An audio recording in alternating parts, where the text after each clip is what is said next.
Already discussed about number of elements in sets, but discussed about two sets. Now in this video we will be discussing what if we have more than two sets. Specifically we will be discussing about three sets. Okay. So whenever we have three sets, the number of elements in set A union B union C, okay, can be written as, okay, let us first draw Venn diagram. This is your universal set and set A, set B and set C. Now we need to find number of elements in A union B union C. So this is your set A, set B and set C. Now this middle part, intersection part of A union A and B. So this is A intersection B. Now this middle part of B and C is B intersection C, wherein this part is A intersection C, and this middle part, which is common for both A, B and C, is nothing but A intersection B intersection C. Now we need to find number of elements in A or B or C. So what I am doing is, let me start with number of elements in A. So I am adding all the elements in A, right? Then I am adding elements from B, number of elements from B. Now whenever I am adding this A and then B, but while adding A I have already taken this part, the entire circle, but while adding B I am taking this entire circle again, right? But the problem here is, while taking A I had taken this part, but while taking B I am taking this part again, right? So it is repeating two times. Now let me add C also. So I am adding all the elements from C. So again, while adding C, B, I had taken this part, intersection part, while adding C, I am taking it second time. Similarly, while adding A, I had taken this once, while adding C, I had taken this second time. So basically, this part and this part we are adding two times, right? And this middle part, the intersection of all three, we are adding all three. So this we are basically adding three times, okay? Now since this intersection part A intersection B we had added twice, but we need everything only once, we just need A union B union C. So we need these three circles, right? So let me subtract this part one time. So I am subtracting this number of elements from A intersection B. So I had taken this one time and second time, so I am subtracting this one time, right? So now only one time it is remaining. Similarly, this part, while taking B and C I had taken twice, so I am subtracting it one time, okay.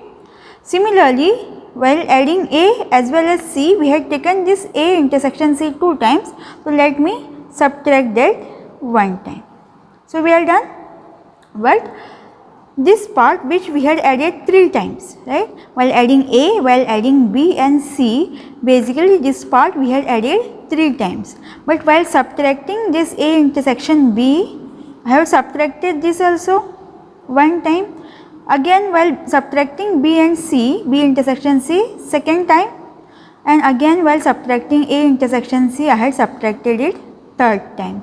So we had added that three times, and as well as we are subtracting it three times. It means basically we are deleting this middle part entirely, but we need it once. So what I am doing is I am adding it one time. So number of elements in A intersection B intersection C. Now this is nothing but formula for number of elements in A or B or C. So whenever we have to find elements in A or B or C, we can use this. So whenever we have three sets, we are going to use this formula. Let us discuss this example. In a survey of 100 students, it was found that 50 used the college library, okay. 40 had their own library and 30 borrowed books.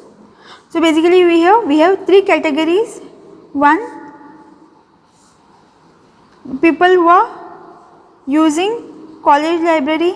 Second, the one who has their own library, and the third one who are borrowing books. So basically here we have three categories.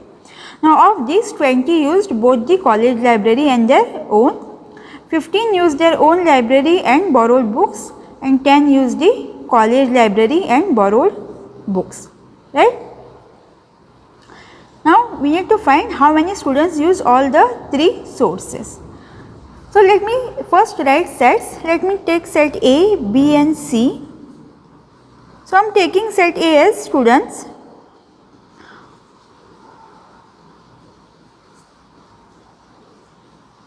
who are using college library. Okay. Now set B, the students who has their own library. Okay. And set C, students who are using or who are borrowing books. Okay. So these are the three categories we have. Now how many students are using college library? From 100 students, 50 students are using college library. So the number of students who are using college library is 50.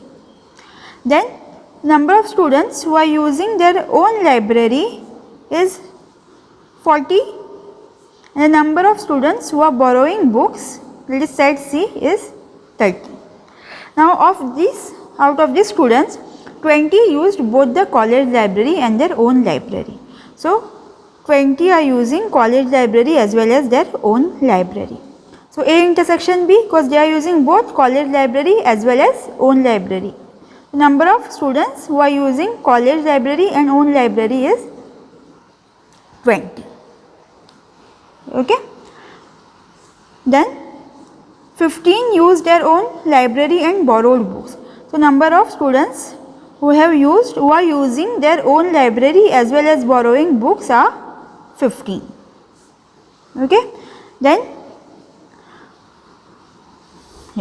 10 used the college library and borrowed books. So 10 students are using college library as well as borrowing books. Number of students who are using college library as well as borrowing books are 10. Now we need to find how many of these are using all three sources. So how many of this are using A as well as B as well as C, all three sources.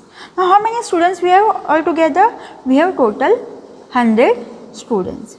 So number of people who are using either A or B or C is nothing but 100. The students who are either using college library or own library or borrowing books are 100. So let me draw Venn diagram for this.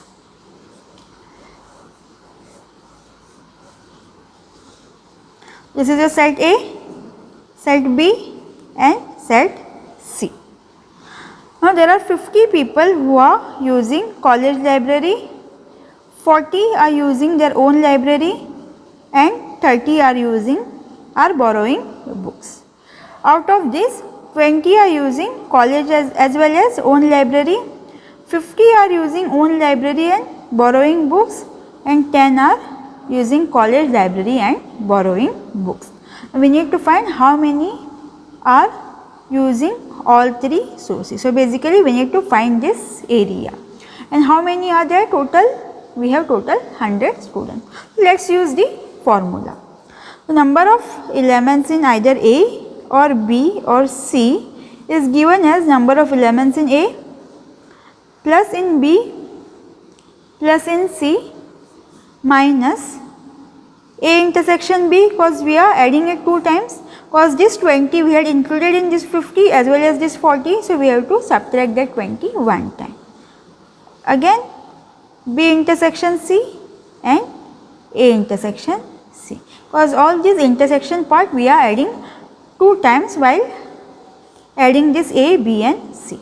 And then we have to add the intersection part of all three because we are deleting it completely. So total we have 100 students. Out of 100 students, 50 are using college library. Number of elements in B, it is 40. In C, 30. Then this 20 we are taking twice, so minus 20. This 15 also we are taking twice, so 15 minus this 10, because this 10 we have added while adding this 50 as well as this 30. This 50 and this 30, so we are subtracting it once, plus number of elements in A intersection B intersection C, which we are interested in. Okay, we have to find this. So let's add this. This is going to be 90, 120 minus 45 plus number of elements in A intersection B intersection C. So 120 minus 45 is 75 plus, okay, here number of elements in A intersection B intersection C. We can take this other side, so this is going to be 100 minus 75, and that is number of elements in A, B and C, which is nothing but 25. So the students who are using college library as well as own library as well as borrowing books are nothing but 25. So there are total 25 students who are using all three sources.